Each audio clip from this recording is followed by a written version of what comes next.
ഞാൻ doctor നിശ്ല I ഫൗണ്ടേഷനിലെ cataract സർജനാണ്. പലപ്പോഴും എൻ്റെ അടുത്ത് വരുന്ന ഒരു പേഷ്യൻറ്റിൻ്റെ ഒരു പ്രധാന സംശയമാണ് തിമിരം എപ്പോൾ ശസ്ത്രക്രിയ ചെയ്യണം, തിമിരം ഒരു രോഗമാണോ, ഇങ്ങനത്തെ കാര്യങ്ങളൊക്കെ. തിമിരം എന്ന് പറയുന്നത് സാധാരണ മുടിയൊക്കെ നിരക്കുന്ന പോലെയുള്ള ഒരു നോർമൽ ഏജിങ് പ്രോസസ്സ് മാത്രമാണ്. ഒരു 70 വയസ്സിന് മുകളിലുള്ള 70 തൊട്ട് 80% ആൾക്കാരിലും തിമിരം ഉണ്ടാവും. അതുപോലെ ഒരു 80 വയസ്സിന് മുകളിലുള്ള 90% ആൾക്കാർക്കും തിമിരം ഉണ്ടാവും. അതുകൊണ്ട് തന്നെ ഇത് എപ്പോൾ ശസ്ത്രക്രിയ ചെയ്യണം എന്നുള്ളത് രോഗികളുടെ ഒരു വലിയൊരു ചോദ്യമാണ്. പലപ്പോഴും നമ്മൾ ഒരു ക്രൈറ്റീരിയ ആയിട്ട് പറയുന്നത് ദൂരെയുള്ള കാഴ്ചയാണ്. അത് മാത്രമാവില്ല. ചില പേഷ്യൻസിന് രാത്രി ഡ്രൈവ് ചെയ്യാൻ ബുദ്ധിമുട്ടുണ്ടാവും, ഗ്ലെയർ ഉണ്ടാവും, തിമിരം കോൺട്രാ സെൻസിറ്റീവിനെ നല്ല രീതിയിൽ ബാധിക്കും.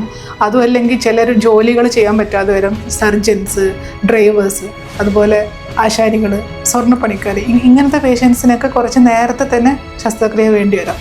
അതും അല്ലെങ്കിൽ ചില മെഡിക്കൽ കണ്ടീഷൻസ്, കണ്ണിൻ്റെ തന്നെ ഡയബറ്റിക് റെറ്റിനോപ്പതി, അതുപോലെ മാക്കുലർ ഡീജനറേഷൻ, അതുമല്ല എന്നുണ്ടെങ്കിൽ ചില ടൈപ്പ് ഗ്ലോക്കോമ, ഇങ്ങനത്തെ പേഷ്യൻസിനൊക്കെ കുറച്ച് നേരത്തെ ശസ്ത്രക്രിയ വേണ്ടി വരും.